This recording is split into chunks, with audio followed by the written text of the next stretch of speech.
This is Moonshadow as written in Rise Up Singing.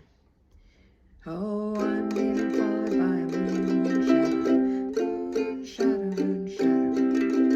Leap the moon, hop and wake a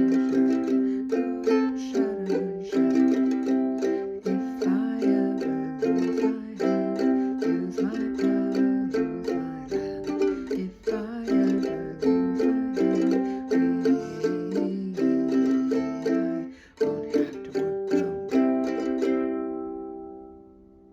Okay, let's look at a slightly different version that I think is from the Asupa Isai Ukulele Players Association book. So before we were doing 4 strums of C.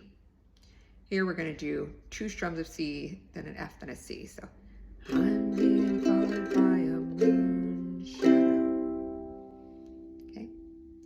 And in the Rise Up Singing version, where we did a strum of F and then a G, C, C.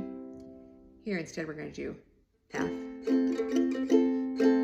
and then C, G7, C. Let's listen to that.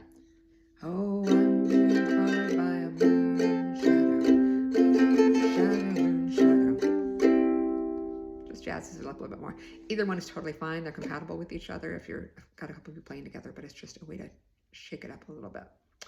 There's also a difference in the chorus, where in the first one we go F, C, F, C, F, C, F, G. Here we're going to do F, C, F, C, F, C, D minor, G7. Okay. And then that second bunch on the O if section with Rise Up Singing, it does F, D minor, C, A minor. Here we're going to go D minor, G7, C, A minor. I realize Asupa says E minor there, but I don't like it at all. So let's listen to that difference.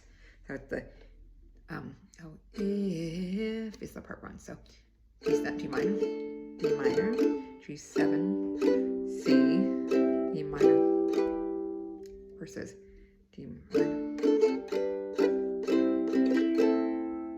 So that's the one we're going to do. Let's play through that.